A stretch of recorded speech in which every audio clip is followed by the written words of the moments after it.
Praise God. ಯೇಸು ಕ್ರಿಸ್ತನ ಹೆಸರಿನಲ್ಲಿ ನಿಮ್ಮನ್ನು ನಾನು ವಂದಿಸ್ತಾ ಇದ್ದೇನೆ. ಬನ್ನಿ ಸ್ವಲ್ಪ ಹೊತ್ತು ನಾವು ದೇವರ ವಾಕ್ಯವನ್ನು ಧ್ಯಾನ ಮಾಡುವ. ಜಾನೋಕ್ತಿ 8:32 ವಚನದಲ್ಲಿ ಹೇಳ್ತದೆ, ನೀವು ಈ ವಚನವನ್ನು ನೀವು ಅನೇಕ ಸರ್ತಿ ಮೆಡಿಟೇಟ್ ಮಾಡಿರ್ಬೋದು, ಅನೇಕ ಸರ್ತಿ ಇದನ್ನು ಓದಿರ್ಬೋದು, ಅನೇಕ ಸರ್ತಿ ನೀವು ಅದನ್ನು ಮಾತಾಡಿರ್ಬೋದು. ಓಕೆ, ಜಾನೋಕ್ತಿ 8:32 ವಚನ. Proverb 8 chapter 32. ಮಕ್ಕಳಿರ, ಈಗ ನನ್ನ ಕಡೆಗೆ ಕಿವಿಗೊಡ್ರಿ, ನನ್ನ ಮಾರ್ಗಗಳನ್ನು ಅನುಸರಿಸುವವರು ಧನ್ಯರೇ ಸರಿ. 33 ವಚನ. ಉಪದೇಶವನ್ನು ಕೇಳಿರಿ, ಅದನ್ನು ಬಿಡದೆ ಜ್ಞಾನವಂತರಾಗಿರಿ. ಓಕೆ, ನನ್ನ ದ್ವಾರಗಳ ಬಳಿಯಲ್ಲಿ ಪ್ರತಿದಿನವೂ ಕಾಯುತ್ತಾ, ನನ್ನ ದ್ವಾರಗಳ ಬಳಿಯಲ್ಲಿ ಪ್ರತಿದಿನವೂ ಕಾಯುತ್ತಾ, ಬಾಗಿಲಿನ ನಿಲುವುಗಳ ಹತ್ತಿರ ಜಾಗರೂಕನಾಗಿ ನನ್ನ ಮಾತುಗಳನ್ನು ಕೇಳುವವನು ಭಾಗ್ಯವಂತನು. ಯಾವ ನನ್ನನ್ನು ಹೊಂದುತ್ತಾನೋ ಅವನು ಜೀವವನ್ನು ಹೊಂದುತ್ತಾನೆ, ಯೆಹೋವನ ಕಟಾಕ್ಷಕ್ಕೆ ಗುರಿಯಾಗುವನು. Praise God. 35 ವಚನ ಹೇಳ್ತದೆ, ಯಾವ ನನ್ನನ್ನು ಹೊಂದುತ್ತಾನೋ ಅವನು ಜೀವವನ್ನು ಹೊಂದುತ್ತಾನೆ, ಯೆಹೋವನ ಕಟಾಕ್ಷಕ್ಕೆ ಗುರಿಯಾಗುವನು. ಓಕೆ, ಎವ್ರಿ ಟೈಮ್ ನೀವು ದೇವರ ವಾಕ್ಯವನ್ನು ನೀವು ಕೇಳುತ್ತೀರಿ, ನಿಮ್ಮ ಆತ್ಮದಲ್ಲಿ ದೇವರ ವಿಷಯವಾದ ನಂಬಿಕೆ ಮತ್ತು ಭರವಸೆ, ದ ಕಾನ್ಫಿಡೆನ್ಸ್ ನಿಮ್ಮ ಒಳಗಿಂದ ಏಳುತ್ತದೆ. ನೆಕ್ಸ್ಟ್ ಏನಾಗ್ತದೆ ಅಂತ ಹೇಳಿದ್ರೆ, ದೇವರ ಕಟಾಕ್ಷ, obtain favour from the Lord ಅಂತ ಬೈಬಲ್ ಹೇಳ್ತದೆ. ದೇವರ ದಯೆಯನ್ನು ನೀವು ಹೊಂದುತ್ತೀರಿ. Praise God. ದೇವರ ದಯೆ ನಿಮ್ಮನ್ನು ಆವರಿಸ್ತದೆ, ದೇವರ ಕೃಪೆ ನಿಮ್ಮನ್ನು ಆವರಿಸ್ತದೆ. ಪ್ರೇರೆ, ದೇವರ ಮಾತುಗಳು, ದೇವರ ವಾಕ್ಯಗಳು ಕೇವಲ ಅವುಗಳು ಮಾತುಗಳಲ್ಲ, ಅದು ಶಕ್ತಿಯಾಗಿದೆ. ಅದಕ್ಕೋಸ್ಕರ ದೇವರ ವಾಕ್ಯ ಹೇಳ್ತದೆ, ದೇವರ ರಾಜ್ಯವು ಕೇವಲ ಮಾತಿನಲ್ಲಿಲ್ಲ, ದೇವರ ರಾಜ್ಯವು ಶಕ್ತಿಯಲ್ಲಿದೆ. ಪ್ರತಿಯೊಂದು ಮಾತುಗಳ ಹಿಂದೆ ದೇವರ ಶಕ್ತಿ ಇದೆ, ದೇವರ ಅಭಿಷೇಕ ಇದೆ ಆ ಮಾತುಗಳಲ್ಲಿ. ಓಕೆ, ನೀವು ಕೇವಲ ಮಾತುಗಳು ಕೇಳುವಂಥದ್ದು ಮಾತ್ರ ಅಲ್ಲ, ಅದು ನಿಮ್ಮ ಆತ್ಮದೊಳಗೆ ಪ್ರವೇಶಿಸಿದಾಗ, in the realm of the spirit, ಆತ್ಮಿಕ ಲೋಕದಲ್ಲಿ ಸಮಥಿಂಗ್ ಮ್ಯಾನಿಫೆಸ್ಟ್ ಆಗುತ್ತದೆ. Praise God. ಅದಕ್ಕೆ ದೇವರ ವಾಕ್ಯ ಹೇಳ್ತದೆ, ಯಾವನು ನನ್ನನ್ನು ಹೊಂದುತ್ತಾನೋ, ಅಂದರೆ ವಾಕ್ಯವನ್ನು ಹೊಂದುತ್ತಾನೋ ಅವನು ಜೀವವನ್ನು ಹೊಂದುತ್ತಾನೆ, ಯೆಹೋವನ ಕಟಾಕ್ಷಕ್ಕೆ ಗುರಿಯಾಗುವನು.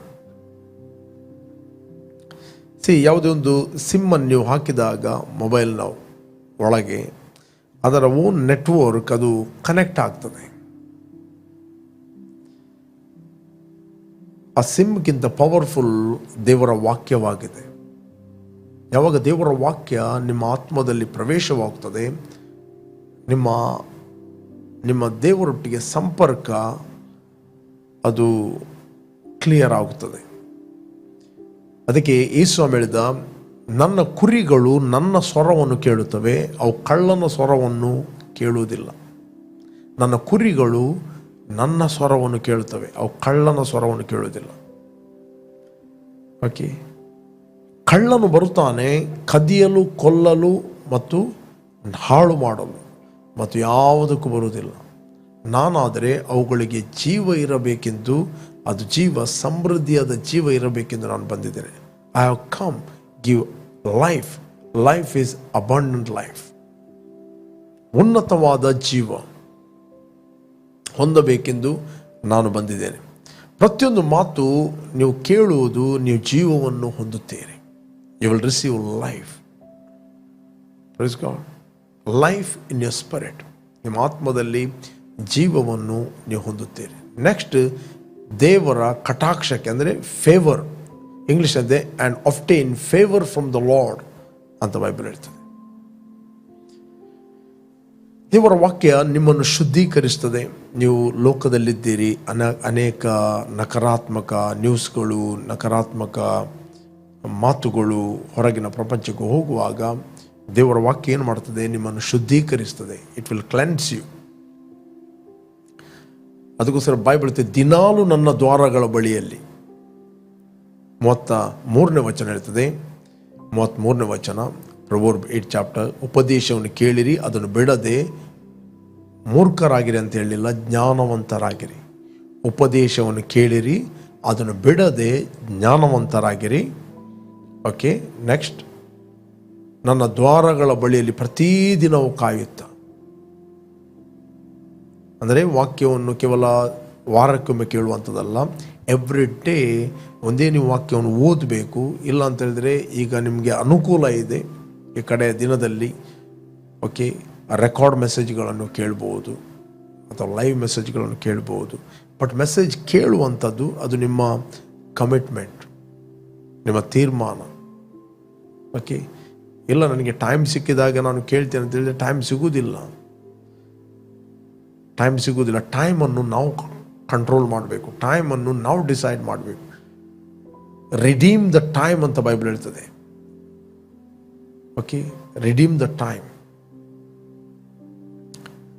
ವಾಕ್ಯವನ್ನು ಕೇಳುವಂಥ ಒಂದು ಶಿಸ್ತನ್ನು ನಾವು ಮೇಂಟೈನ್ ಮಾಡಬೇಕು. ವಾಕ್ಯವನ್ನು ಕೇಳುವಂಥ ಶಿಸ್ತು, ಒಂದೇ ವಾಕ್ಯವನ್ನು ಓದುವಂಥದ್ದು, ಕೇಳುವಂಥದ್ದು, ಅದು ಕ್ರಮ ಮಾಡುವಂಥದ್ದು ವೆರಿ ವೆರಿ ಇಂಪಾರ್ಟೆಂಟ್. ನಿಮಗೆ ಕ್ರಮ ಇಲ್ಲ ಅಂತ ಹೇಳಿದರೆ ನೀವು ನಿಮ್ಮ ಆತ್ಮಿಕ ಜೀವಿತವನ್ನು ನೀವು ಮೇಂಟೈನ್ ಅಂದರೆ ಕ್ರಮಪಡಿಸಲಿಕ್ಕೆ ಆಗೋದಿಲ್ಲ. ನೀವು ರೈಟ್ ಆದ ವರ್ಡ್ಗಳನ್ನು ನೀವು ವಾಕ್ಯಗಳನ್ನು ನೀವು ಕೇಳುತ್ತಿರುವಾಗ you are creating the right atmosphere. Okay, right atmosphere. ವಾಕ್ಯದ ಹಿಂದೆ ಜೀವ ಇದೆ. ಅದಕ್ಕೆ ಬೈಬಲ್ ಹೇಳ್ತದೆ, ನನ್ನ ದ್ವಾರಗಳ ಬಳಿಯಲ್ಲಿ ಪ್ರತಿದಿನವೂ ಕಾಯುತ್ತಾ ಬಾಗಿಲ ನಿಲುವುಗಳ ಹತ್ತಿರ ಜಾಗರೂಕನಾಗಿ ಎಚ್ಚರವಾಗಿದ್ದು ನನ್ನ ಮಾತುಗಳನ್ನು ಕೇಳುವವನು ಭಾಗ್ಯವಂತನು. ಯಾವ ನನ್ನನ್ನು ಹೊಂದುತ್ತಾನೋ ಅವನು ಜೀವವನ್ನು ಹೊಂದುತ್ತಾನೆ, ಯೆಹೋವನ ಕಟಾಕ್ಷಕ್ಕೆ ಗುರಿಯಾಗುತ್ತಾನೆ. ನಿಮಗೆ ಗೊತ್ತಾ, ಹೊಸ ಒಡಂಬಡಿಕೆಯಲ್ಲಿ ಕೊರ್ನೇಲ್ಯ ಎಂಬ ವ್ಯಕ್ತಿ ಇದ್ದ. ಕೊರ್ನೇಲ್ಯ ಎಂಬ ವ್ಯಕ್ತಿ, ಆತನು ಶತಾಧಿಪತಿ, ಆತನು ಗ್ರೀಕ್ ಆಗಿದ್ದ, ಆತನು ಯಹೂದ್ಯನಲ್ಲ, ಆತನು ವಿಶ್ವಾಸಿ ಅಲ್ಲ. ಬಟ್ ಆತನಲ್ಲಿ ಅನೇಕ ಒಳ್ಳೆಯ ಗುಣಗಳಿದ್ದವು. ಆತನಲ್ಲಿ ಅನೇಕ ಒಳ್ಳೆಯ ಗುಣಗಳಿದ್ದವು. ಆತನು ದಿನಾಲು ದೇವರಿಗೆ ಪ್ರಾರ್ಥನೆ ಮಾಡ್ತಾ ಇದ್ದ. ನಾವು ಓದಿದ್ರೆ ನಮಗೆ ಸಿಗ್ತದೆ, 10ನೇ ಅಧ್ಯಾಯ 3ನೇ ವಚನದಲ್ಲಿ ಓದಿದ್ರೆ ನಮಗೆ ಸಿಗ್ತದೆ. 10ನೇ ಅಧ್ಯಾಯ 3ನೇ ವಚನ, ಅಪೊಸ್ತಲ ಕೃತ್ಯ. ಮಧ್ಯಾಹ್ನದ ಮೇಲೆ ಸುಮಾರು 3 ಗಂಟೆಗೆ ಅವನಿಗೆ ಒಂದು ದರ್ಶನ ಉಂಟಾಗಿ, ಬೇಕಾದ್ರೆ 1ರಿಂದಲೇ ಓದುವ ನಾವು. ಕೈಸರಯದಲ್ಲಿ ಇತಾಲಿಯದ ಪಟಾಲಮೆನೆನಿಸಿಕೊಳ್ಳುವ ಒಂದು ಪಟಾಲಮೆನ ಶತಾಧಿಪತಿಯಾದ ಕೊರ್ನೇಲ್ಯನೆಂಬ ಒಬ್ಬ ಮನುಷ್ಯನಿದ್ದನು. ಓಕೆ, ಅವನು ಭಕ್ತನು, ತನ್ನ ಮನೆಯವರೆಲ್ಲರ ಸಹಿತವಾಗಿ ದೇವರಿಗೆ ಭಯಪಡುವವನು ಆಗಿತ್ತು. ಪ್ರಿಯರೇ, ಇವನು ವಿಶ್ವಾಸಿ ಅಲ್ಲ, ಇವನು ಕ್ರೈಸ್ತನಲ್ಲ. ಓಕೆ, ಇವನು ಯಹೂದ್ಯನಲ್ಲ, ಇವನಿಗೆ ಯಾವ ಒಡಂಬಡಿಕೆ ಇಲ್ಲ ದೇವರೊಟ್ಟಿಗೆ. ಬಟ್ ಬೈಬಲ್ ಆತನು ಕರೀತಾ ಇದೆ, ಪವಿತ್ರಾತ್ಮನಲ್ಲಿ ಹಾಕಿದೆ, ಅವನು ಭಕ್ತನು. ನಾವು ಯಾರನ್ನು ದೂರಲಿಕ್ಕೆ ಆಗುವುದಿಲ್ಲ. ಅವನು ಭಕ್ತನು, ತನ್ನ ಮನೆಯವರೆಲ್ಲರ ಸಹಿತವಾಗಿ ದೇವರಿಗೆ ಭಯಪಡುವನಾಗಿತ್ತು. ಅದನ್ನು ಒಂದು ಗೊತ್ತಿಟ್ಟು, ಒಬ್ಬ ದೇವರಿದ್ದಾನೆ, ಅವನು ನೋಡ್ತಾನೆ. God's fear is a God's reverence. ಅವನಿಗೆ ಗೊತ್ತಿತ್ತು ಒಬ್ಬ ದೇವರಿದ್ದಾನೆ. ಜನರಿಗೆ ಬಹಳವಾಗಿ ದಾನ ಧರ್ಮ ಮಾಡುತ್ತಾ ದೇವರಿಗೆ ನಿತ್ಯವೂ ಪ್ರಾರ್ಥನೆ ಮಾಡುತ್ತಾ ಇದ್ದನು. ಇವತ್ತು ಎಷ್ಟೋ ಕ್ರೈಸ್ತರು, ವಿಶ್ವಾಸಿಗಳು, ಅವರು ವಾಕ್ಯ ಕೇಳ್ತಾರೆ, ಅವರಿಗೆ ಸತ್ಯವೇದ ಇದೆ, ಎಲ್ಲ ಇದೆ, ಅವರು ಕುಟುಂಬದ ಪ್ರಾರ್ಥನೆ ಮಾಡೋದಿಲ್ಲ. ಓಕೆ, ಎವ್ರಿ ಡೇ ದೇವರಿಗೆ ನಿತ್ಯವೂ ಪ್ರಾರ್ಥನೆಯನ್ನು ಮಾಡೋದಿಲ್ಲ, ಪ್ರತಿದಿನ ಪರ್ಸನಲ್ ಪ್ರಾರ್ಥನೆ ಮಾಡೋದಿಲ್ಲ. ಅವರಿಗೆ ದೇವರ ವಾಕ್ಯ ಗೊತ್ತು, ದೇವರ ವಾಕ್ಯವನ್ನು ಕೇಳ್ತಾರೆ. ಬಟ್ ಈ ವ್ಯಕ್ತಿಗೆ ಸತ್ಯವೇದ ಇಲ್ಲ, ಈ ವ್ಯಕ್ತಿಗೆ ಯಾವ ಸಭೆ ಇಲ್ಲ, ಈ ವ್ಯಕ್ತಿಗೆ ಯಹೂದ್ಯನಲ್ಲ, ಈತನು ಕ್ರೈಸ್ತನಲ್ಲ, ವಿಶ್ವಾಸಿ ಅಲ್ಲ. ಸ್ಟಿಲ್ ಬೈಬಲ್ ಹೇಳ್ತದೆ, ದೇವರ ವಾಕ್ಯ ಹೇಳ್ತದೆ, ಅವನು ಭಕ್ತನು, ತನ್ನ ಮನೆಯವರೆಲ್ಲ ಸಹಿತವಾಗಿ ದೇವರಿಗೆ ಭಯಪಡುವನಾಗಿದ್ದು ಜನರಿಗೆ ಬಹಳವಾಗಿ ದಾನ ಧರ್ಮ ಮಾಡುತ್ತಾ ದೇವರಿಗೆ ನಿತ್ಯವೂ ಪ್ರಾರ್ಥನೆ ಮಾಡುತ್ತಾ ಇದ್ದನು. ನೆಕ್ಸ್ಟ್ 3ನೇ ವಚನ. ಮಧ್ಯಾಹ್ನದ ಮೇಲೆ ಸುಮಾರು 3 ಗಂಟೆಗೆ ಅವನಿಗೆ ಒಂದು ದರ್ಶನ ಉಂಟಾಗಿ, ಒಬ್ಬ ದೇವದೂತನು ತನ್ನ ಬಳಿಗೆ ಬಂದು ಕೊರ್ನೇಲ್ಯನೇ ಎಂದು ಕರೆಯುವುದನ್ನು ಅವನು ಪ್ರತ್ಯಕ್ಷವಾಗಿ ಕಂಡನು. ಓಕೆ, ಅವನು ಆ ದೂತನನ್ನು ದೃಷ್ಟಿಸಿ ನೋಡಿ ಭಯ ಹಿಡಿದವನಾಗಿ, ಏನು ಸ್ವಾಮಿ ಎಂದು ಕೇಳಲು ದೂತನು ಅವನಿಗೆ, ನಿನ್ನ ಪ್ರಾರ್ಥನೆಗಳು ನಿನ್ನ ದಾನ ಧರ್ಮಗಳು ದೇವರ ಮುಂದೆ ಜ್ಞಾಪಕಾರ್ಥವಾಗಿ ಏರಿ ಬಂದವು. ಇವನು ಕ್ರೈಸ್ತನಲ್ಲ, ಯಹೂದಿ ಅಲ್ಲ, ಇವನು ಸತ್ಯವೇದ ಗೊತ್ತಿಲ್ಲ, ರೈಟ್?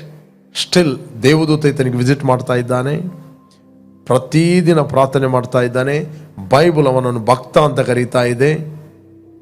ಎಷ್ಟು ವಿಶ್ವಾಸಿಗಳನ್ನು ದೂರ್ತಾರಂತ ಗೊತ್ತಿಲ್ಲ. ಓಕೆ, ಯಹೂದ್ಯರು ಅವರಿಗೆ ಮತ್ತು ಯಹೂದ್ಯರಿಗೆ ಹೊಕ್ಕು ಬಳಕೆ ಇರಲಿಲ್ಲ. ಅಲ್ಲಿವರೆಗೆ ಸುವಾರ್ತೆ ಯಹೂದ್ಯರಿಗೆ ಬಿಟ್ಟು ಅನ್ಯ ಜನರಿಗೆ ಸುವಾರ್ತೆ ಹೋಗಲಿಲ್ಲ. ಪ್ರಿಯರೇ, ನಾವು ನೋಡುವ ದೃಷ್ಟಿ ಬೇರೆ, ಇನ್ನೊಬ್ಬರನ್ನು ದೇವರು ನೋಡುವ ದೃಷ್ಟಿ ಬೇರೆ. ದೇವರು ನೋಡುವ ದೃಷ್ಟಿ, ನಾವು ಪಾಪಿಗಳಾಗಿದ್ದಾಗಲೂ ಆತನು ನಮ್ಮನ್ನು ಪ್ರೀತಿಯಿಂದ ನೋಡಿದ. ನಾವು ಕೆಟ್ಟವರಾಗಿದ್ದಾಗಲೂ ದೇವರು ನಮ್ಮನ್ನು ಪ್ರೀತಿ ಮಾಡಿದ. ನಾವು ವೈರಿಗಳಾಗಿದ್ದಾಗಲೂ ದೇವರು ನಮ್ಮನ್ನು ಪ್ರೀತಿ ಮಾಡಿದ. ರೈಟ್?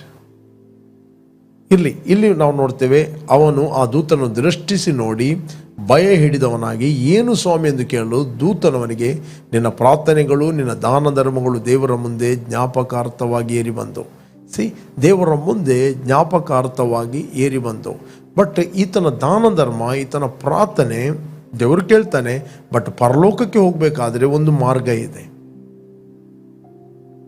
ನೀನು ಎಷ್ಟೇ ಒಳ್ಳೆಯವನಾಗಿರ್ಬೋದು, ಎಷ್ಟೇ ನೀನು ದಾನ ಧರ್ಮ ಮಾಡ್ಬೋದು, ನಿನ್ನ ದಾನ ಧರ್ಮ ನಿನ್ನ ಪ್ರಾರ್ಥನೆ ದೇವರಿಗೆ ಏರಿ ಬಂದಿದೆ.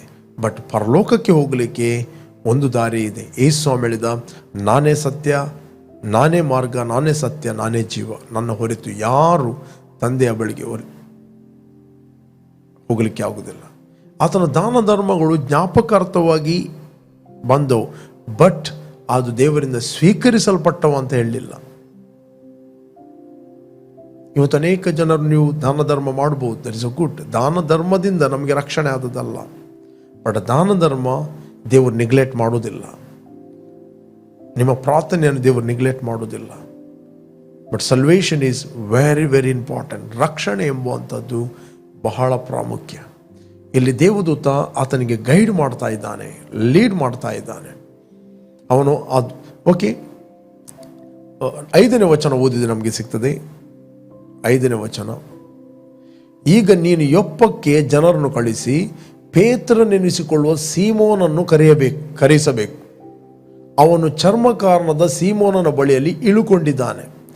ಈ ಸೀಮೋನನ ಮನೆಯು ಸಮುದ್ರದ ಬಳಿಯಲ್ಲಿ ಅದೇ ಎಂದು ಹೇಳಿದನು. ಓಕೆ, ಕೊರ್ನೇಲನು ತನ್ನ ಸಂಗಡ ಮಾತಾಡಿದ ದೇವದೂತನು ಹೊರಟು ಹೋದ ಮೇಲೆ ತನ್ನ ಪರಿಚಾರಕರಲ್ಲಿ ಇಬ್ಬರನ್ನು, ತನ್ನ ಹತ್ತಿರ ಯಾವಾಗಲೂ ಇರುತ್ತಿದ್ದ ಸಿಪಾಯಿಗಳಲ್ಲಿ ಒಬ್ಬ ದೇವಭಕ್ತನನ್ನು ಕರೆದು ಅವರಿಗೆ ಈ ಸಂಗತಿಗಳನ್ನೆಲ್ಲ ವಿವರವಾಗಿ ಹೇಳಿ ಅವರನ್ನು ಯೊಪ್ಪಕ್ಕೆ ಕಳಿಸಿದನು. ಮರುದಿನ ಅವರು ಪ್ರಯಾಣ ಮಾಡಿ ಆ ಊರಿನ ಹತ್ತಿರಕ್ಕೆ ಬರುತ್ತಿರುವಾಗ ಪೇತ್ರನು ಸುಮಾರು ಮಧ್ಯಾಹ್ನದಲ್ಲಿ ಪ್ರಾರ್ಥನೆ ಮಾಡುವುದಕ್ಕಾಗಿ ಮಾಳಿಗೆಯನ್ನು ಹತ್ತಿದನು. ಅವನು ಬಹಳ ಹಸಿದು ಊಟ ಮಾಡಬೇಕೆಂದಿದ್ದನು. ಊಟಕ್ಕೆ ಸಿದ್ಧವಾಗುತ್ತಿರುವಷ್ಟರಲ್ಲಿ ಅವನು ಧ್ಯಾನ ಪರವಶನಾಗಿ ಆಕಾಶವು ತೆರೆದಿರುವುದನ್ನು, 4 ಮೂಲೆಗಳನ್ನು ಹಿಡಿದಿದ್ದ ದೊಡ್ಡ ಜೋಳಿಗೆ ಅಂತಿರುವ ಏನೋ ಒಂದು ವಸ್ತು ಭೂಮಿಯ ಮೇಲೆ ಇಳಿಯುವುದನ್ನು ಕಂಡನು. ಓಕೆ, ಅದರೊಳಗೆ ಸಕಲ ವಿಧವಾದ ಪಶುಗಳು, ನೆಲದ ಮೇಲೆ ಹರಿದಾಡುವ ಕ್ರಿಮಿಕೀಟಗಳು, ಅಂತರಿಕ್ಷದಲ್ಲಿ ಹಾರಾಡುವ ಹಕ್ಕಿಗಳು ಇದ್ದವು. ಆಗ ಪೇತ್ರನೇ, ಎದ್ದು ಕೊಯ್ದು ತಿನ್ನು ಎಂದು ಅವನಿಗೆ ಒಂದು ವಾಣಿ ಕೇಳಿಸಿತು. ಅದಕ್ಕೆ ಪೇತ್ರನು, ಬೇಡವೇ ಬೇಡ ಸ್ವಾಮಿ, ನಾನು ಎಂದು ಹೊಲೆ ಪದಾರ್ಥವನ್ನಾಗಲಿ ಅಶುದ್ಧ ಪದಾರ್ಥವನ್ನಾಗಲಿ ತಿಂದವನಲ್ಲ ಅಂದನು. ದೇವರು ಶುದ್ಧ ಮಾಡಿದನ್ನು ನೀನು ಹೊಲೆ ಎನ್ನಬೇಡವೆಂದು ತಿರುಗಿ 2ನೇ ಸಾರಿ ಅವನಿಗೆ ವಾಣಿ ಕೇಳಿಸಿತು. ಇದರಲ್ಲಿ 2 ಸಂಗತಿಗಳಿವೆ. ನಂಬರ್ 1, ತಿನ್ನುವ ಪದಾರ್ಥಗಳು ಕೂಡ ಶುದ್ಧ. 2ನೇದ್ದು, ಅವರನ್ನಿಸ್ತಾ ಇದ್ರು ಕೇವಲ ಯಹೂದ್ಯರು ಮಾತ್ರ ಶುದ್ಧ, ಅನ್ಯರು ಶುದ್ಧರಲ್ಲ. ಅನ್ಯರಿಗೆ ಸುವಾರ್ತೆ ಅಲ್ಲ, ಸುವಾರ್ತೆ ಕೇವಲ ಯಹೂದ್ಯರಿಗೆ ಮಾತ್ರ ಅಂತ. ಬಟ್ ಯೇಸು ಸ್ವಾಮಿ ಇಲ್ಲಿ ಪ್ರಕಟಣೆ ಕೊಡ್ತಾನೆ, ದೇವರು ಇಡೀ ಲೋಕವನ್ನು ತನ್ನ ರಕ್ತದ ಮೂಲಕ ಶುದ್ಧೀಕರಿಸಿದ್ದಾನೆ. ಇಡೀ ಲೋಕವನ್ನು ಆತನು ಕ್ರಿಸ್ತನಲ್ಲಿ ತಂದೆಯಾದ ದೇವರು ಕ್ಷಮಿಸಿದ್ದಾನೆ. ಇಡೀ ಲೋಕವನ್ನು ದೇವರು ಕ್ರಿಸ್ತನಲ್ಲಿ ಶುದ್ಧೀಕರಿಸ್ತಾನೆ. ಇಡೀ ಲೋಕವನ್ನು ದೇವರು ಕ್ರಿಸ್ತನಲ್ಲಿ ಪ್ರೀತಿ ಮಾಡಿದ್ದಾನೆ. ಇಡೀ ಲೋಕವನ್ನು ಕ್ರಿಸ್ತನಲ್ಲಿ ದೇವರು ಅಕ್ಸೆಪ್ಟ್ ಮಾಡಿದ್ದಾನೆ. ದೇವರು ಏನು ಮಾಡಲಿಕ್ಕಿದೆ ಆತನ ಭಾಗವನ್ನು ಮಾಡಿ ಮುಗಿಸ್ತಾನೆ. ಈಗ ಸುವಾರ್ತೆ ಅಂತ ಹೇಳಿದರೆ ಜನರಿಗೆ ನಾವು ಹೇಳುವಂಥದ್ದು, ದೇವರು ಅವರ ಪಾಪದ ಲೆಕ್ಕವನ್ನು ಅವರ ಮೇಲೆ ಹಾಕದೆ ಕ್ರಿಸ್ತನಲ್ಲಿ ತನಗೆ ಸಮಾಧಾನ ಪಡಿಸಿಕೊಳ್ಳುತ್ತಿದ್ದಾನೆ ಎಂಬ ವಾರ್ತೆಯನ್ನು ಸಾರುವುದಕ್ಕೋಸ್ಕರ ನಮ್ಮನ್ನು ಸೇರಿಸಿದ್ದಾನೆ. We are good news preacher. ನಾವು ಒಳ್ಳೆಯ ಸುದ್ದಿಯನ್ನು ಪ್ರೀಚ್ ಮಾಡಲಿಕ್ಕಿರುವವರು. ಓಕೆ, ಇಲ್ಲಿ ನಾವು ನೋಡ್ತೇವೆ, ದೇವರು ಶುದ್ಧ ಮಾಡಿದ ನೀನು ಹೊಲೆಯನ್ನ ಬೇಡವೆಂದು ತಿರುಗಿ 2ನೇ ಸಾರಿ ಅವನಿಗೆ ವಾಣಿ ಕೇಳಿಸಿತು. ಓಕೆ, 15, 16 ಹೀಗೆ 3 ಸಾರಿ ಆಯಿತು. ಆದ ಕೂಡಲೇ ಆ ವಸ್ತು ಆಕಾಶದೊಳಗೆ ಸೇರಿಕೊಂಡಿತ್ತು. ಓಕೆ, ಪೇತ್ರನು ತನಗಾದ ದರ್ಶನವು ಏನಾಗಿರಬಹುದೆಂದು ತನ್ನಲ್ಲಿ ಕಳವಳ ಪಡುತ್ತಿರುವಾಗ ಕೊರ್ನೇಲನು ಕಳಿಸಿದ ಆ ಮನುಷ್ಯರು ಸೀಮೋನನ ಮನೆ ಯಾವುದು ಎಂದು ಕೇಳಿಕೊಂಡು ಬಂದು ಆ ಮನೆಯ ಬಾಗಿಲಲ್ಲಿ ನಿಂತು ಪೇತ್ರನೆನಿಸಿಕೊಳ್ಳ ಸೀಮೋನನು ಇಲ್ಲಿ ಇಳುಕೊಂಡಿದ್ದಾನೋ ಎಂದು ಕೂಗಿ ಕೇಳಿದರು. ಪೇತ್ರನು ಆ ದರ್ಶನದ ವಿಷಯದಲ್ಲಿ ಆಲೋಚನೆ ಮಾಡುತ್ತಿರಲು ದೇವರಾತ್ಮನವನಿಗೆ, ಅಗೋ, 2 ಮನುಷ್ಯರು ನಿನ್ನನ್ನು ವಿಚಾರಿಸುತ್ತಾರೆ. ನೀನೆದ್ದು ಕೆಳಗಿಳಿದು ಏನೂ ಸಂಶಯ ಪಡದೆ ಅವರ ಜೊತೆಯಲ್ಲಿ ಹೋಗು, ನಾನೇ ಅವರನ್ನು ಕಳಿಸ್ತೇನೆ ಎಂದು ಹೇಳಿದನು. ಪೇತ್ರನು ಕೆಳಗಿಳಿದು ಮನುಷ್ಯರ ಬಳಿಗೆ ಬಂದು, ಇಗೋ, ನೀವು ವಿಚಾರಿಸುವವನು ನಾನೇ, ನೀವು ಬಂದ ಕಾರಣವೇನು ಎಂದು ಕೇಳಲು, ಅವರು, ಕೊರ್ನೇಲನೆಂಬ ಒಬ್ಬ ಶತಾಧಿಪತಿ ಇದ್ದಾನೆ. ಅವನು ನೀತಿವಂತನು, ದೇವರಿಗೆ ಭಯಪಡುವನು, ಯಹೂದ್ಯ ಜನರೆಲ್ಲರಿಂದ ಒಳ್ಳೆಯ ಹೆಸರು ಹೊಂದಿದವನು ಆಗಿದ್ದಾನೆ. ನಿನ್ನನ್ನು ತನ್ನ ಮನೆಗೆ ಕರೆ ಕಳಿಸಿಕೊಂಡು ನಿನ್ನಿಂದ ಬೋಧನೆಯನ್ನು ಕೇಳಬೇಕೆಂದು ದೇವದೂತನ ಮುಖಾಂತರವಾಗಿ ಅಪ್ಪಣೆ ಹೊಂದಿದನು ಎಂದು ಹೇಳಿದರು. ಓಕೆ, ನಿನ್ನಿಂದ ಬೋಧನೆಯನ್ನು ಹೊಂದಬೇಕೆಂದು ದೇವದೂತನ ಮುಖಾಂತರವಾಗಿ ಅಪ್ಪಣೆ ಹೊಂದಿದನು ಎಂದು ಹೇಳಿದರು. ಓಕೆ, ಪೇತ್ರನು ಇದನ್ನು ಕೇಳಿ ಅವರನ್ನು ಒಳಕ್ಕೆ ಕರೆದು ಉಪಚರಿಸಿದನು. ಮರುದಿನ ಅವನು ಎದ್ದು ಅವರ ಜೊತೆಯಲ್ಲಿ ಹೊರಟನು. ಯೊಪ್ಪದಲ್ಲಿದ್ದ ಸಹೋದರರಲ್ಲಿ ಕೆಲವರು ಅವನ ಕೂಡ ಹೋದರು. ಓಕೆ, ಮರುದಿನ ಅವರು ಕೈಸರಕ್ಕೆ ಸೇರಿದನು. ಕೊರ್ನೇಲನು ತನ್ನ ಬಂಧು ಬಳಗದವರನ್ನು, ಪ್ರಾಣ ಮಿತ್ರರನ್ನು ಕೂಡ ಕರೆಸಿ ಪೇತ್ರನನ್ನು ಎದುರು ನೋಡುತ್ತಿದ್ದನು. ಓಕೆ, ಅವನು ಬಂದಾಗ ಕೊರ್ನೇಲನು ಅವನನ್ನು ಎದುರುಗೊಂಡು ಅವನ ಪಾದಕ್ಕೆ ಬಿದ್ದು ನಮಸ್ಕಾರ ಮಾಡಿದನು. ಆದರೆ ಪೇತ್ರನು, ಹೇಳಪ್ಪ, ನಾನು ಮನುಷ್ಯನು ಎಂದು ಹೇಳಿ ಅವನನ್ನು ಎತ್ತಿ ಅವನ ಸಂಗಡ ಸಂಭಾಷಣೆ ಮಾಡುತ್ತಾ ಮನೆಯೊಳಕ್ಕೆ ಬಂದನು. ಅಲ್ಲಿ ಬಹು ಜನರು ಕೂಡಿ ಬಂದಿರುವುದನ್ನು ಕಂಡು ಅವರಿಗೆ, ಯಹೂದ್ಯರು ಅನ್ಯ ಜನರ ಕೂಡ ಹೊಕ್ಕು ಬಳಕೆ ಮಾಡುವುದು ಯಹೂದ್ಯರ ಸಂಪ್ರದಾಯಕ್ಕೆ ವಿರುದ್ಧವಾಗಿದೆ ಎಂದು ನೀವು ಬಲ್ಲಿರಷ್ಟೇ. ಇಲ್ಲಿ ಫಸ್ಟ್ ಪೇತ್ರನು ಹೇಳ್ತಾನೆ, ಅಲ್ಲಿ ಬಹು ಜನರು ಕೂಡಿ ಬಂದಿರುವುದನ್ನು, 28ನೇ ವಚನ, ಕಂಡು ಅವರಿಗೆ, ಯಹೂದ್ಯರು ಅನ್ಯ ಜನರ ಕೂಡ ಹೊಕ್ಕು ಬಳಕೆ ಮಾಡುವುದು ಯಹೂದ್ಯರ ಸಂಪ್ರದಾಯಕ್ಕೆ ವಿರುದ್ಧವಾಗಿದೆ ಎಂದು ನೀವು ಬಲ್ಲಿರಷ್ಟೇ. ನನಗಂತೂ ಯಾವ ಮನುಷ್ಯನನ್ನಾದರೂ ಹೊಲೆಯನ್ನು ಇಲ್ಲವೇ ಅಶುದ್ಧನು ಅನ್ನಬಾರದೆಂದು ದೇವರು ತೋರಿಸಿದ್ದಾನೆ. Praise God. ಪೇತ್ರನಿಗೆ ದರ್ಶನ ಕೊಟ್ಟ ಅಶುದ್ಧವಾದದ್ದು ನಾನು ಯಾವುದು ತಿನ್ನುವುದಿಲ್ಲ ಅಂತ ಹೇಳ್ತಿರುವಾಗ ಅದಕ್ಕೆ ನೀನು ನಿನ್ನ ಆಲೋಚನೆ ಮಾತಾಡಬೇಡ, ದೇವರು ಶುದ್ಧ ಮಾಡಿದ್ದನ್ನು ನೀನು ಅಶುದ್ಧ ಅಂತ ಹೇಳಬೇಡ. ದೇವರು ಕೇವಲ ಯೇಸು ಕ್ರಿಸ್ತನು ಯಹೂದ್ಯರಿಗೋಸ್ಕರ ಮಾತ್ರ ಸತ್ತದ್ದಲ್ಲ, ಯೇಸು ಕ್ರಿಸ್ತನು ಇಡೀ ಲೋಕಗೋಸ್ಕರ ಸತ್ತಿದ್ದಾನೆ. ಇಡೀ ಲೋಕವನ್ನು ತನ್ನ ರಕ್ತದಿಂದ ಆತನು ಶುದ್ಧೀಕರಿಸ್ತಾನೆ.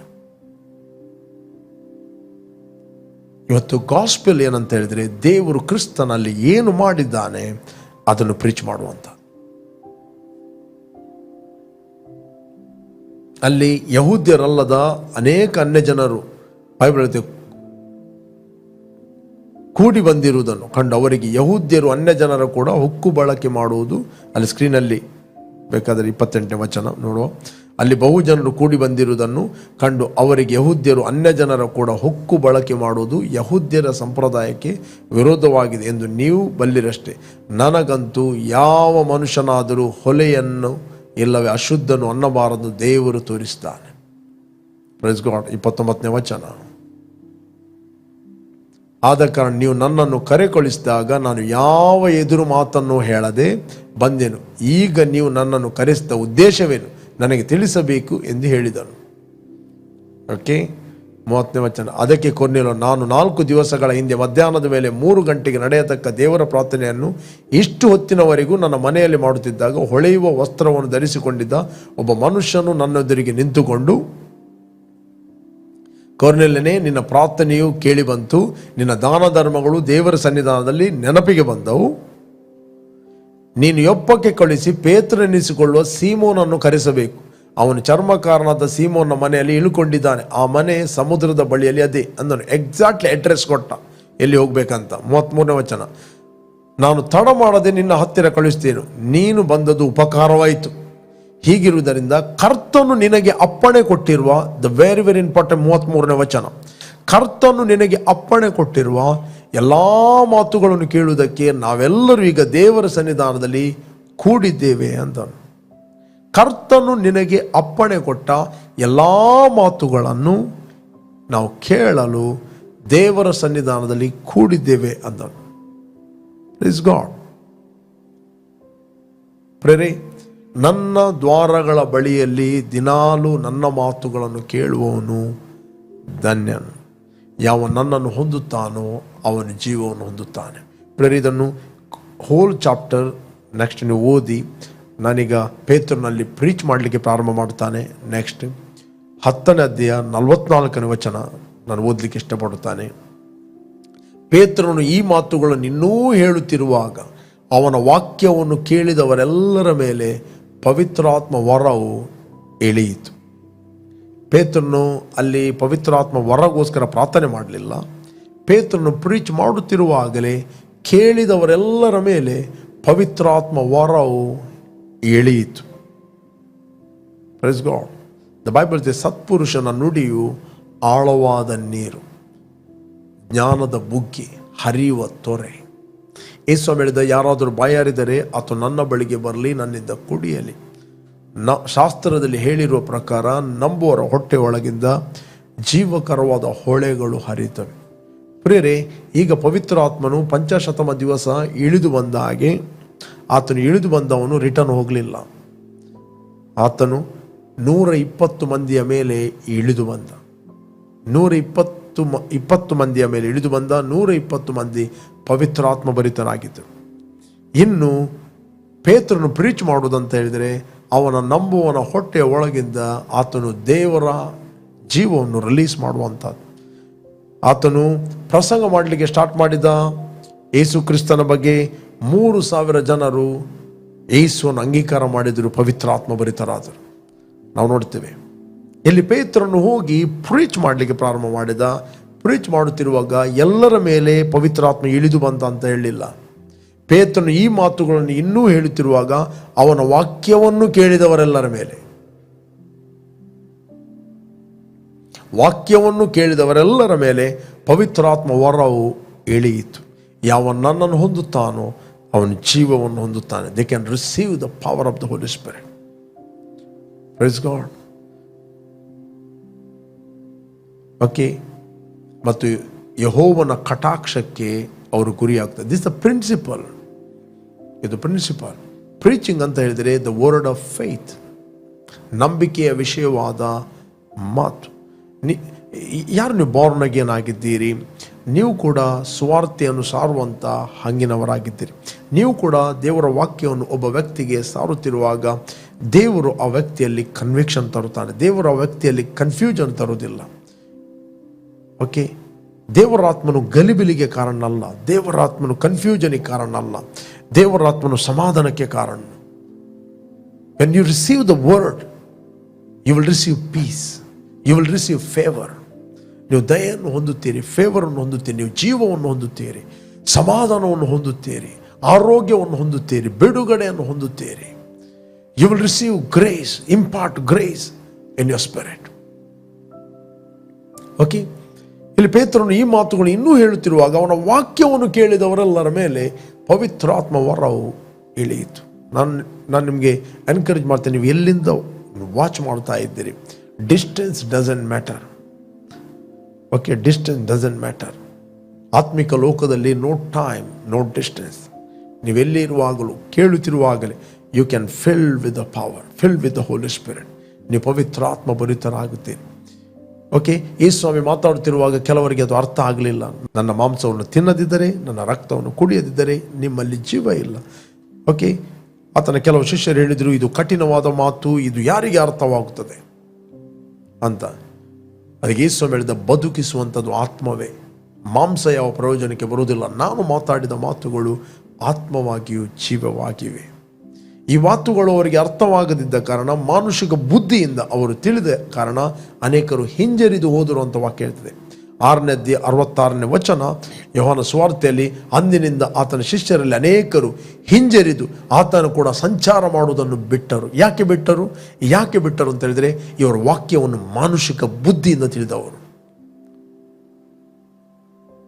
ಅದು ಆತ್ಮ ವಿಚಾರದಿಂದ ತಿಳಿಯತಕ್ಕವುಗಳು. ಅದಕ್ಕೆ ಬೈಬಲ್ 2 chapter 14 verse ಹೇಳ್ತದೆ. 2 chapter 14 verse, 1 Corinthians 2 chapter 14 verse.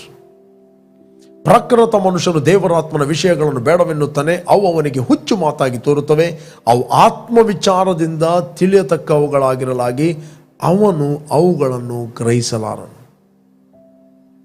15ನೇ ವಚನ ಇರ್ತದೆ, ದೇವರಾತ್ಮನಿಂದ ನಡೆಸಲ್ಪಡುವವನು, ದೇವರಾತ್ಮನಿಂದ ನಡೆಸಿಕೊಳ್ಳುವವನು ಎಲ್ಲವನ್ನು ವಿಚಾರಿಸಿ ತಿಳ್ಕೊಳ್ಳುತ್ತಾನೆ, ಆದರೆ ಇವನನ್ನು ಯಾವನಾದರೂ ವಿಚಾರಿಸಿ ತಿಳ್ಕೊಳ್ಳುವುದಿಲ್ಲ.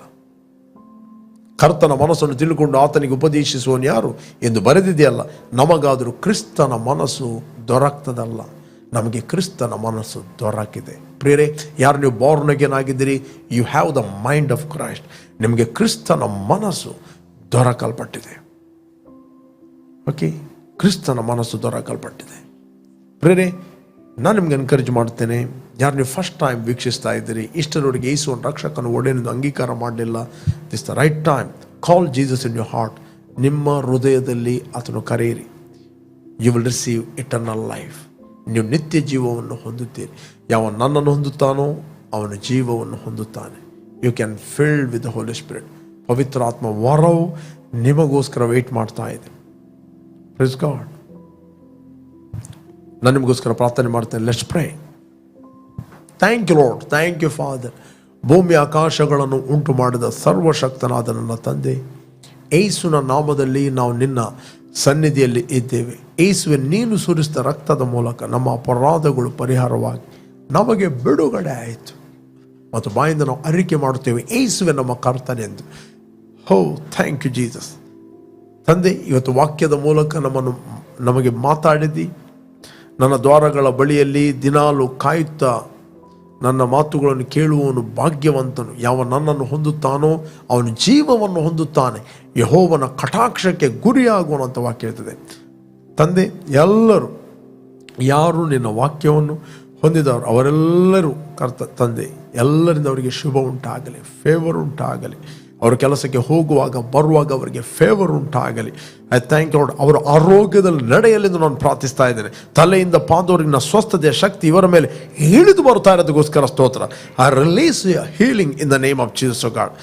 Thank you Lord for the healing O God. Thank you Lord for the peace. Thank you Lord for the protection O God by the power of the Holy Spirit in Jesus name. Amen, amen, amen, amen.